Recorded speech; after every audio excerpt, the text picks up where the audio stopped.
Welcome to another edition of the YM Personality Profile Series. It's a program designed to show to the world people we believe are changing the future landscape of the West African mining and petroleum industries. Today we are privileged to have Professor Grace Ofori-Sarpong. Associate Professor Grace Ofori-Sarpong is Professor of Minerals Engineering, and she's currently the Dean at the Faculty of Mineral Resources Technology. Prof, it's so great to have you today. Thank you very much. As usual, we want our viewers to know why you decided to enter into the natural resources industry in the first place. That's a long story, but I'll try and give you a short one. Growing up, I think that let me start from the secondary school. I realized that I was good in mathematics. Yes, in secondary school, in the olden The A-level system. the A-level system. The O-level, I had to do science. I did biology, mathematics, but I realized I was more inclined to mathematics.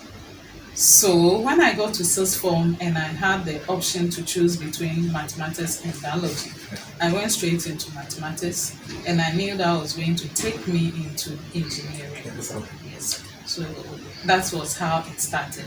And then why mining related resource industry is because I'll say I had a brother at that time who did mining engineering. I used to visit him in Tarkwa, and I liked it. Hearing about underground and all those things made me feel like I want to be there too. So that was my first motivation.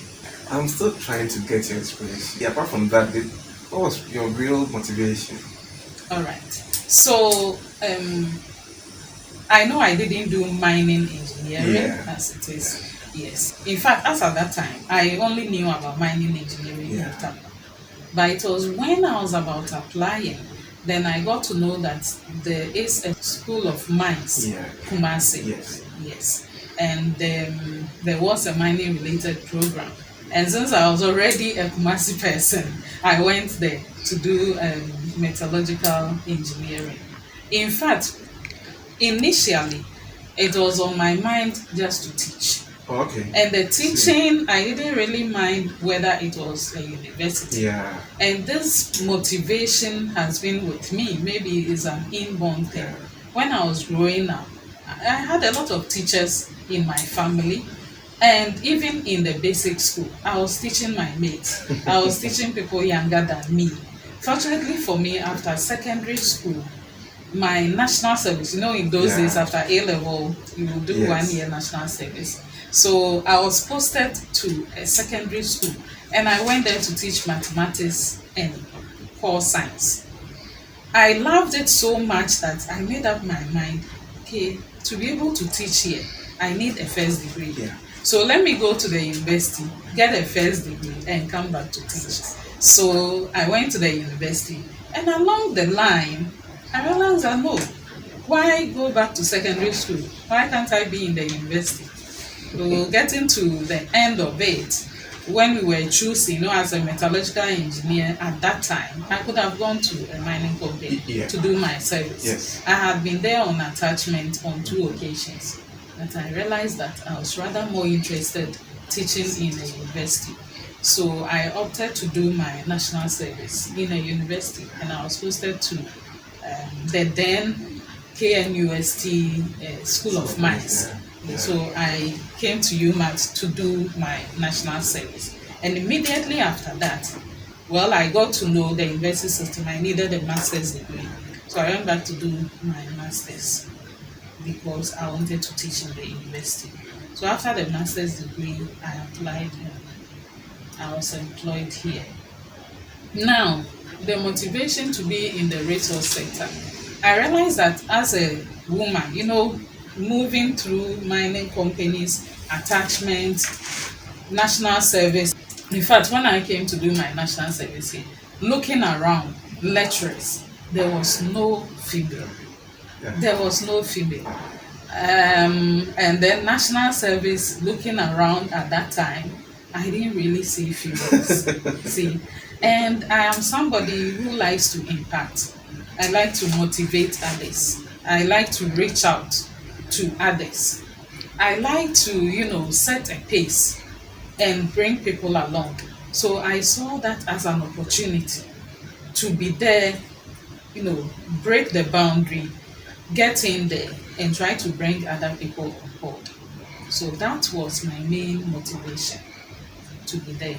Now, were you looking at coming this far back then? Oh, back then, I think that for me, one thing about me is if I get to a position and I realize that, there's a step ahead, I want to reach out to it. So I would say back then, I was not looking at this far.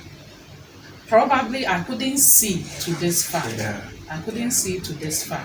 But moving on, it was more like taking one step at a time. Yes. I took a step, and then when I look broadly, I see another step ahead. And then I urge myself on to move to the next step. So that is the way I've been coming. But when I entered into academia and I got to know the system very well, the promotion levels, and the ultimate level, Yes. that one I made up my mind that I should one day get to the ultimate. Yeah. That is to become a full professor. Yes. Yes. So I am moving on to that level. Yeah, but Prof, I mean, you've done so well, remarkably well, to be honest. And then I'm just trying to look back and look at the sort of things you've achieved. But to you, what was been your main achievements so far? I mean, you are closer to the final step of being a full prof. Yeah, the main achievement. In fact, if I take the academic line, I would say, honestly speaking, yes, you see that I've come so far. Yeah. I have come to this level. It has never been easy. So for me, every achievement has been a main one because I normally would go through a lot of challenges before I get what I want.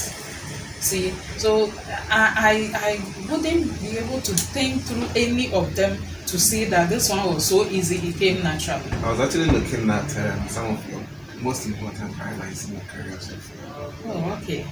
Yeah, I'll say when I got my letter appointing me as Associate Professor.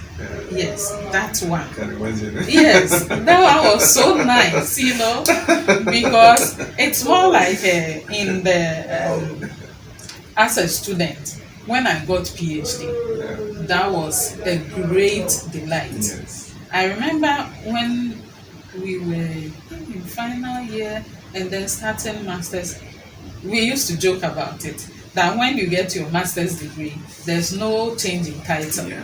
You need to get a PhD to get a title change, So getting a PhD was a great highlight for me.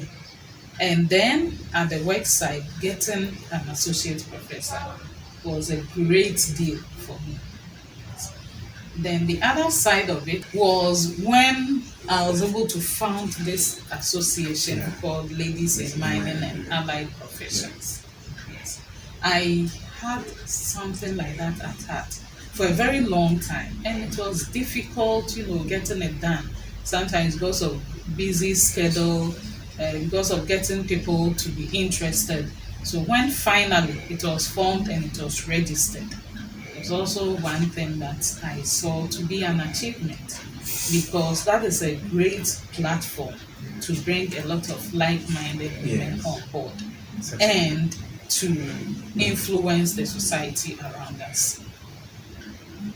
Whereas we're having a close and personal chat with probably Ofori-Sarpong of UMAT, and Prof believes as professionals we need to have the ability to impact on knowledge on others. We also need to be pace setters. We need to bring on board those we believe stand a greater chance in achieving their goals. Prof, the state of the industry, right from academia to the industry, are we there yet? Have we met the standards? In terms of industry, academia linkage? Yes, training. I will say we are not there yet. We are trying, but we are not there yet. And sometimes I feel that even though we are not there, we shouldn't give up. Sometimes, normally, people would compare what we are doing here in Yes, Ghana exactly. and then other places, Yeah. and as for here, we are not doing anything. I don't think we are not doing anything. We are doing something. It's just that we have not reached there. And it will interest you if you go to those other places and you ask. They didn't get there overnight. I agree. Yes. I agree. So I know one day we will get there. We just need to persist. We don't have to give up. Yes, we have linkages with industry, but I'm sure it's not at the level that we want. At least at this level, we are able to send students there for attachment. We are able to send students there for national service. Students go there on graduate training, and graduates are employed there, and they are moving on and becoming experts. If we consider in the olden days, 20 years ago, 25 years ago, 50 years ago, we know the kind of people who were at the top. Yes. And if you compare it with today, we know the kind of people. We can see people that we have trained in our universities rising to the top. So I believe that once we've been able to do that, then these people will see the need, Yeah. to link up strongly with academia. And that is what is happening now. So I'll say now we are in transition. Yes, the problem is there seems to be a huge disconnect between academia and industry. Yes. And from where you're sitting, what do you think would be the best way to go? Right. Interestingly, just last 2 weeks or so, we wrote letters. Yeah. Our registrar signed a lot of letters. For this faculty alone, we sent six times 3, that is 18 letters out, appointing experts in industry as industry partners. Yeah. Yes, as industry partners. Because we have seen that sometimes when you talk to people in industry, what they say is that we are not making noise enough. And that is where the gap is, the Yes. disconnect.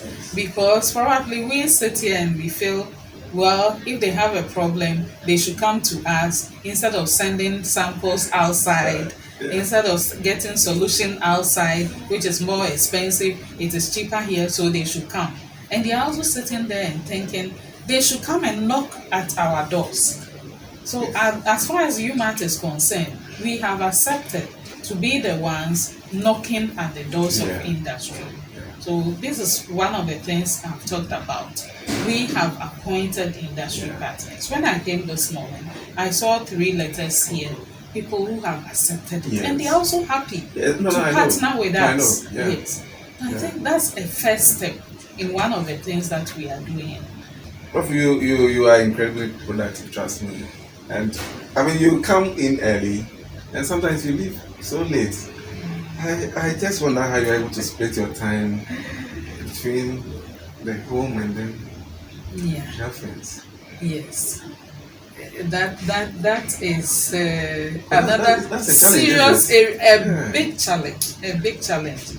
Sometimes I motivate myself that it will get better. But for now, it is not easy. As you are saying, I come in early and I leave late. Yeah. The earliest time I leave is 6:30 p.m. And this is not just Monday to Friday, Saturday inclusive. So sometimes Saturdays, other social programs I'm not able to attend because I have a lot on my desk to catch up on. And I always say that being a woman, if you really want to rise up, you need to work more. Yeah. And that is what I try to do to catch up. Now, when I get home, I'm not able to do any academic work. So sometimes I motivate myself that maybe the men will leave at 5, but when they go after some time, they will sit down and work, be able to work at home. I'm not able to do that. So I have to go an extra hour or 2. On Saturday, Well, they may be able to do one or two at home. I will not be able to do that because my children are very young. So I have to hide myself in the office. Is that not a challenge at home? It is. It is. But sometimes I also tell them that, assuming I was maybe a SHS graduate, I'll be able to spend all the time with them at home. But will they get what they want? No. So in a way, they also have to sacrifice a bit. I know that it is more stress on me because my youngest son, who is less than 2 years, as soon as he hears a knock on the door and it's me, that is the end. I have to carry him. Whether I'm tired, whatever, he will cry for everybody in the neighborhood to hear.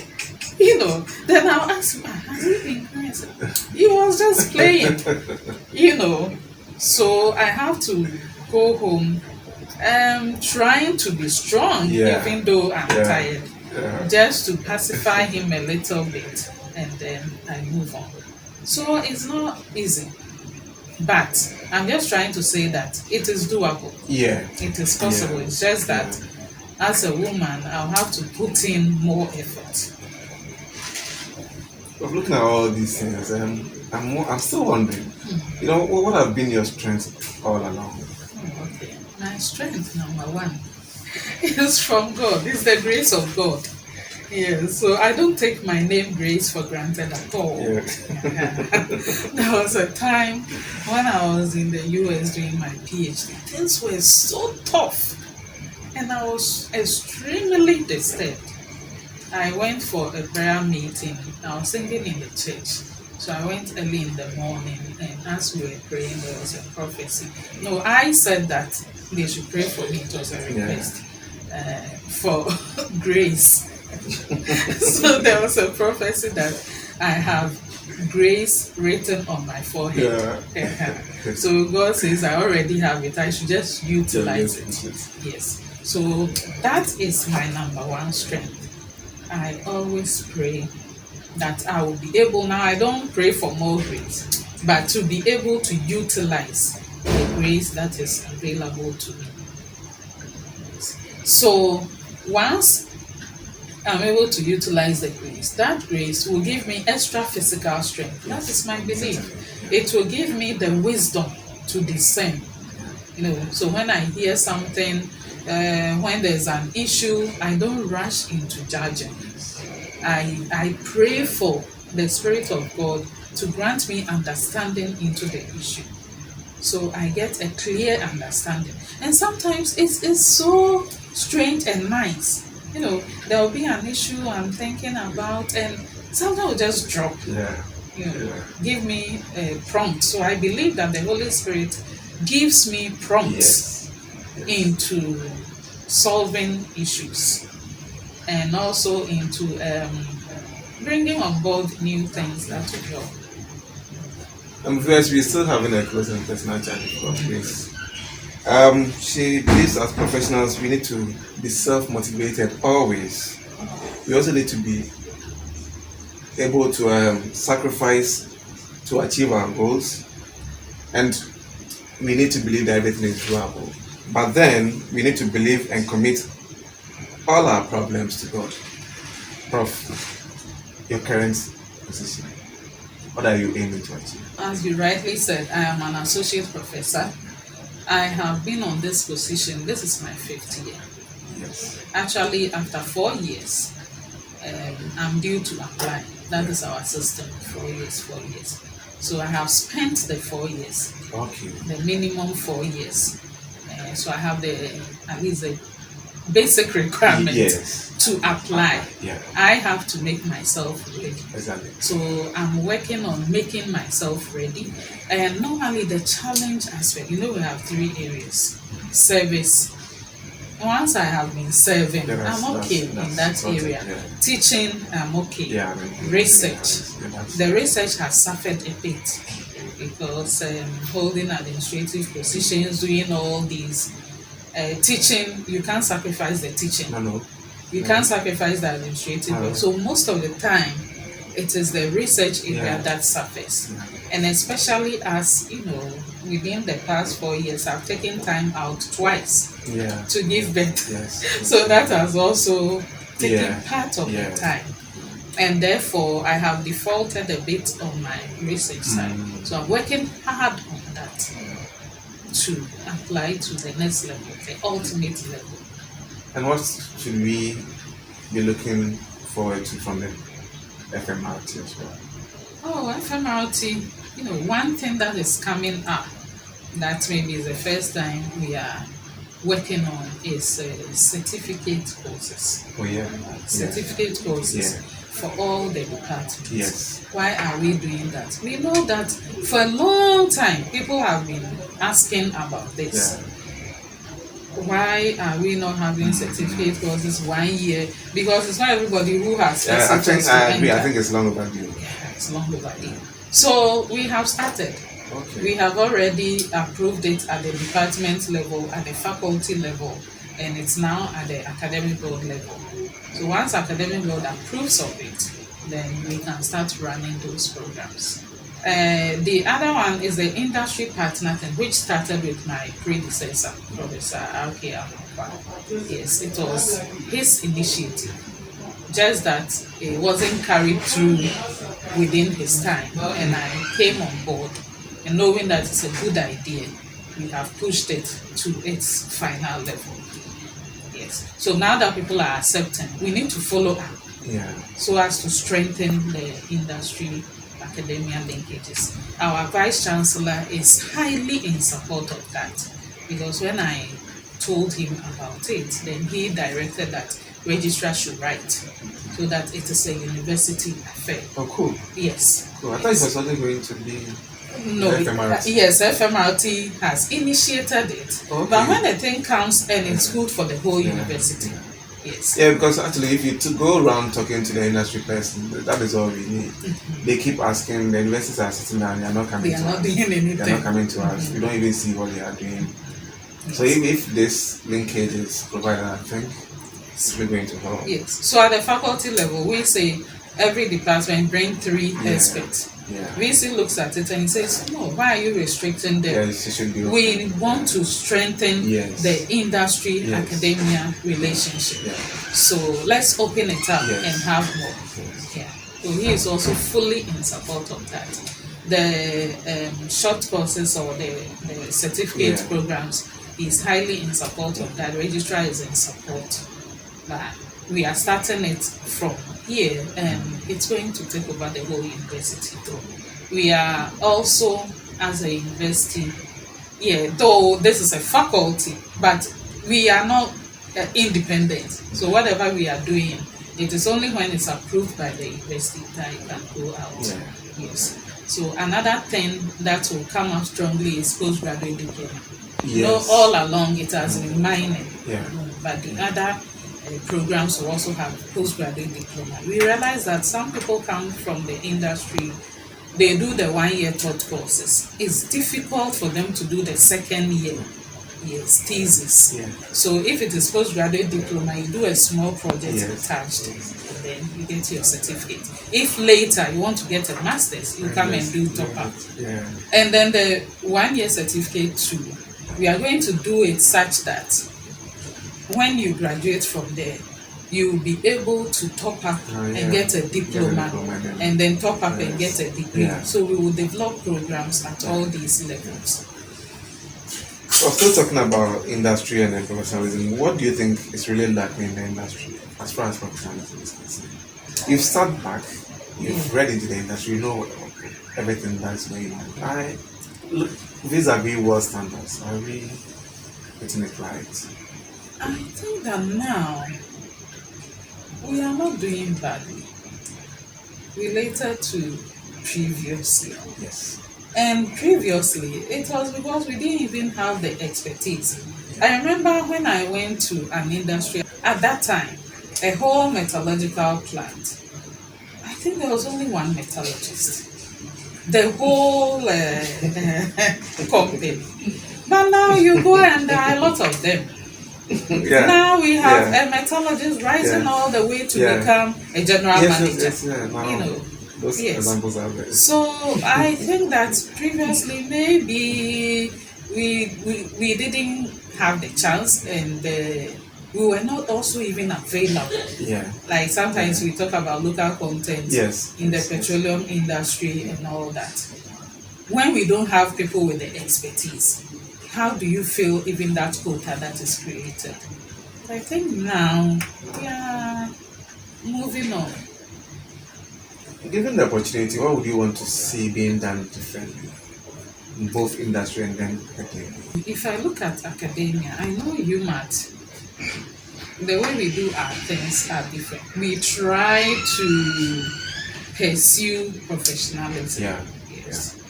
If you go to other places, sometimes the bureaucracies, things don't get done quickly, and but UMAT, we have structures in place and we try to follow the structures. We are not there yet. So I think that given the chance, all of us get to agree Yeah. that we need to work with the structures. Yeah. And then one other thing that I think is extremely important, whether industry or academia, is people's management. Exactly. Yes, Exactly. emotional intelligence. You know, we might be here because we have the intellectual quotient, the IQ. But when it comes to the EQ, which is the emotional intelligence, sometimes we don't have it. Because when we go to school, we don't learn that one.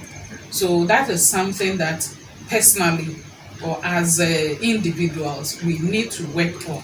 These days, you go online, I'm sure there will be materials that we can read, or probably we can, as an institution, whether industry or academia, maybe it's one thing that we can incorporate in our curriculum. Yeah.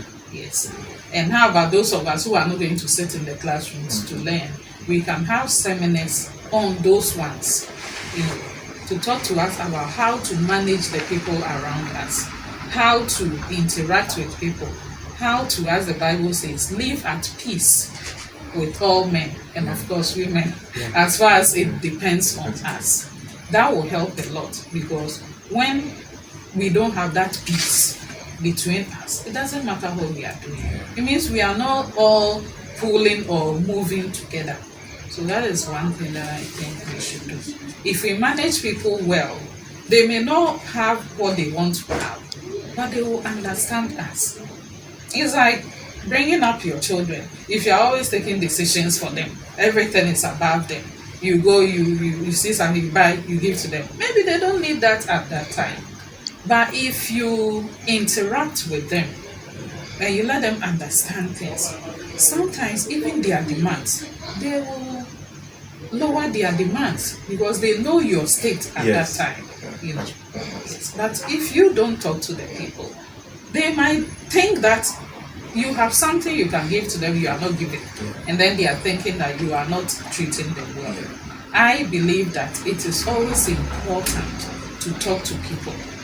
It is extremely important. Sometimes you tell somebody, send them a reminder, and they will say, why should I send a reminder on this? Why should I send it? But we have already sent a letter to them. We have, or it is written in this recorder. So why won't they read? Why should we send to them? I say, if we want people to just read things, a time will come, there will be no talking. So when you write and it goes, somebody reads, writes back to you, there's no communication, there's no community. Yeah. So we should find a way of talking to people. Talking to people. When you talk to the people, even if somebody is planning something evil, that's the extreme. Yeah. Once you are interacting with the person, that person can change his or her mindset. But this we want you to talk to our viewers. What's the message you have for those working already, the up and coming students, those who are looking to go into the industry? Okay. If you permit me, should I talk to the women? Yes. Oh, we're talking to everybody, the up and coming students and then the industry. All right. Yes. So, for those who are there already, those of us working, I believe that we have not reached wherever we are. We still need knowledge. Knowledge is something that is sweet. You get it? It's so sweet. I love knowledge. I always want to learn more. I always want to get to know other alternative ways of doing things. I don't want to be that routine. This is the way we do it. Of course, it doesn't mean that we are breaking rules, but we should have an open-mindedness. So that is my advice to those of us who are already there working. Sometimes you have your position and you think you are comfortable, you are getting your allowance like where I am. So, okay, when I come, let me do my something small, and then at the end of the month, I get my pay and I go home. It doesn't help. We should have open-mindedness. So when I'm getting my allowance and I'm doing that small thing, I should ask myself, what can I do extra? You know, to have that extraordinary achievement. How can I do things so that other people can benefit? What can I do to bring other people on board? What can I do to even move further myself, to improve myself further from where I am? You know, improving ourselves is not about just the work output, but the human behavior itself, because it is what will take you to places and sustain you wherever you go. Now to the upcoming, the students. Sometimes there are too high aims and hopes. So somebody is in the university, all that he's thinking is when I finish, I should go and work in the mines. You finish, maybe you are even lucky, you get your service postings to a mine, and after that, the mine doesn't need you. Yes, sir. I mean, mostly. Yes. And these days, we know getting jobs is not so easy. Yeah. What I want to tell them is that they should take one step at a time. They should take things easy. They should not be lazy, but they should take things easy. They should always have a plan B and a plan C. I talked to somebody, the person needed something and wanted me to help. And I said, what is your plan B? He doesn't have any plan B because that is all he wants. So it's either that or I said, no, in life you should always have a plan B and a plan C. Especially when that thing you want is a public thing, everybody wants it. Don't think that it belongs to you alone. Okay, so have a plan B, plan C. And they should work hard. When they go, they are given the opportunity. They should work hard in school and then when they get to the workplace, especially the ladies. When they go there and they are being pampered by some, then they feel so special. Yeah. And their counterparts, males, are doing the work and they are. No. If they want to reach higher, they should work hard. If they want to reach higher, it should be on merit. They should feel that they worked for it. Not that because you are a woman, you were just taken and put there. Because when you are just taken and put there, you cannot perform. No. Yes. US, we're still having a very interesting chat with Ofori-Sarpong.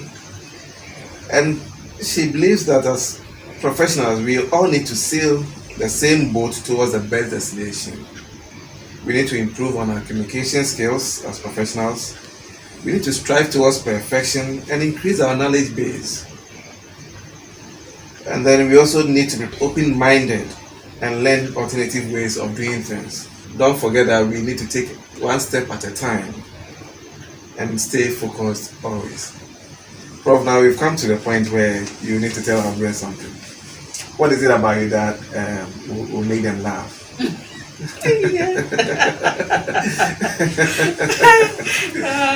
I think that's an area in my life that I need to work on. Just as I'm advising people to work on themselves.